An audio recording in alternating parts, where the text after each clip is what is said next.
In this life, the things we trust most are the eyes and ears of our own. But they are not as reliable as we think. Stare hard enough at one thing, and everything else simply vanishes. In the dead of night, at our deepest hour of sleep, our ears might as well not exist. Psychology has proven this. Human perception is not a solid wall. It cracks open every single day. What if someone knew those cracks better than you do yourself?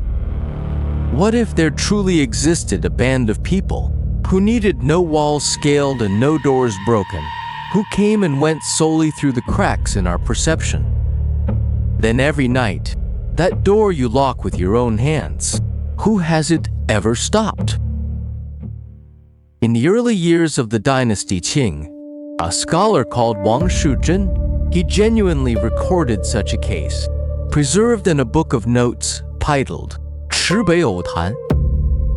That year, a provincial governor along the river needed to send 3,000 taels of silver to the capital. The silver was packed in chests, the seals affixed, and a clerk was assigned to escort it.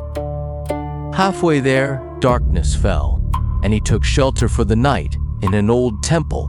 The chests were brought into his room, and every gate, every door was locked, layer upon layer. He tucked the keys close to his body and slept right beside the chests. He woke once in the middle of the night. All was quiet, not even a breath of wind. At dawn, the first thing he did was reach for the chests. His hand met nothing. He threw himself at the door. The bolt was shot. The lock hung intact. The keyhole was spotless, and the keys were still tucked inside his robes. He searched every inch, inside and out. 3,000 taels of silver. The chests, the seals, gone. He reported back to the yamen. The governor was furious and ordered him to repay every last tael. Even if he sold his entire family, he could never raise that sum. He kowtowed and accepted the debt, but begged the governor for 1 month of leave to track down the truth behind this mystery. His wife and children were held as guarantee. The governor agreed. He returned to where the silver was lost and asked around for over half a month with nothing to show for it. His leave was running out. He had no choice but to hire a cart and head back to face his punishment. At the market, there was a blind old man with a wooden placard hanging from his neck. 4 words were carved on it, resolving the greatest of doubts. No matter how impossible the mystery, he could solve it. He casually struck up a conversation. Before he could even finish, the old man spoke first. How much silver did you lose? He froze. The matter of silver. He had not breathed a single word of it. He answered, 3,000 taels. I know a little of where they went. Put me in your cart and just follow where I point. The silver may yet be found. They traveled all day. Villages and signs of life still lined the road. On the second day, they pushed into deep mountains, and for hundreds of miles, not a single soul. He had no one to ask for directions, but the old man, at every fork in the road, would raise his hand and point the way, always 1 step ahead. On the third day, past midday, the mountain road took a bend, and a great town lay open in the heart of the mountains. People pressed against people in the streets. Carts jammed against carts, rooftops stretching on and on, as far as the eye could see. He had spent half his life on official errands and knew the imperial road maps by heart. But on every map, this place was a blank. The old man said, We have arrived. Just go on in. Someone will give you word.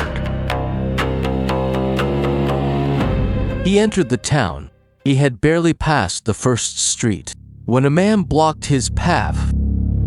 You are not from here. How did you get in? He told the man about his search for the silver. The man led him back to the town gate to find the old man. The marketplace was empty. The old man was gone. The man asked no more questions. He led him through a maze of alleys and stopped before a grand estate. The gates were imposing, like the residence of a prince. Through the gate, up the steps, across the hall, not a soul along the way, an unearthly silence. After waiting a while, word came from within, summoning him inside. In the inner hall, there was but a single couch. Upon it sat a tall, powerfully built man, barefoot, his long hair draped down to his waist. Boys stood on either side, fanning him. The clerk fell to his knees and kowtowed. The man heard his purpose, then lifted his chin toward the boys. Bring them in. Boys carried in the wooden chests. He recognized them instantly.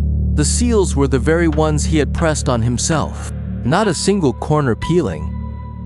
The silver had left the locked temple, yet the seals had never once left the chests. The man asked, Do you want the silver back? He kowtowed again and again. More than anything. The man then said, You have come a long way. Rest here tonight. Tomorrow we send you home. Someone led him to a small courtyard, and the door was locked from the outside. Supper was brought to him, and it was lavish. That night, the moonlight was blindingly bright, turning the courtyard to a sheet of frost. He could not sleep. He got up and paced, and found a small door set into the back wall. He gave it a push. It opened. Beyond the door stood a whitewashed wall. In the moonlight, he could see it was covered, densely packed, with things nailed to it, layer upon layer. He stepped closer. The entire wall was covered in human ears and noses. Some were shriveled and blackened, as if they had hung there for years. Others were still fresh. He retreated to his room, pulled the door shut, and sat in the dark until dawn. The front gate was locked. The walls were too high to climb. In the entire courtyard, that door was the only one he could open. At dawn, his guide brought him back to the inner hall. The man sat as before, barefoot, and spoke the moment he entered. The silver. I cannot return it to you. But I will give you a letter. Take it back and deliver it to your superior. With that, he bent over the desk, wrote a few lines, sealed the letter, and with a wave of his hand, tossed it to him. The man led him out of the town. He walked as if in a dream, not daring to look back, hurrying homeward as fast as he could. Back at the yamen, he recounted everything that had happened. The governor slammed the table and accused him of spinning ghost stories to dodge the debt. He presented the letter. The governor tore it open, scanned a few lines, and his face changed. Without a word, he withdrew into the inner quarters and did not emerge for a long time. Word came from within. The clerk was released, his family freed, the debt wiped clean. He knelt in the hall, scarcely believing his own ears. What was in that letter? He only learned much later in fragments. A letter had been addressed to the governor himself. It condemned him for greed and corruption in office. At the very end, it mentioned but one old matter. On a certain night, at the third watch, after the lady of the house had fallen fast asleep, someone cut away several inches of her hair. My lord, have you forgotten? The governor went to the inner quarters and asked his wife. She thought for a long while, and the color drained from her face, bit by bit. There had indeed been such a night. She had woken at dawn to find her bun undone and a lock of cut hair lying on the pillow. She had thought it was some evil spirit and had not dared tell a soul. But that night, every door and window of the bedchamber had been bolted from the inside. Only then did everyone understand. The one who took the silver, the one who sat in the deep mountains, was a figure from legend. They called such a one 剑侠, the swordsman. The scholar Wang Shizhen, he set down his brush at this point, but hold this case up to the light, and 3 cracks show through. The first is that door. A human being is not a camera. What lies beyond our sight is usually where our attention never landed. Psychologists call this inattentional blindness. That night, his mind was chained to the locks. Everything beyond the locks. He had simply surrendered. Could it be that these people practiced no art of passing through walls, but rather the art of reading people, walking only through the gap that perception leaves open? The second, hair severed at the 3rd watch. In the first few hours after falling asleep, we are at our deepest, hardest to rouse. Sleep science calls this slow-wave sleep. The 3rd watch falls squarely within that window. Scissors glide past the pillow, and the sleeper does not stir. The letter spelled out the exact date and watch. No matter how fortified the house, someone could come and go as they pleased, and you would never feel a thing. Third, that wall of ears and noses. They took only the parts of the body that hear and smell.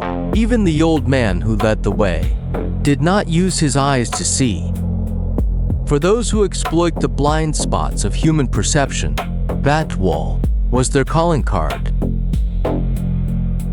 The title given by Wang Shizhen to this record was just 2 characters.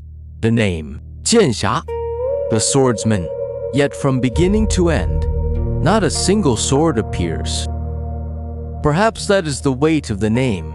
The fastest blade may not be the kind that cleaves iron like clay, or slices jade in 2, but rather the kind that, before you ever knew it was drawn, had already taken everything from you.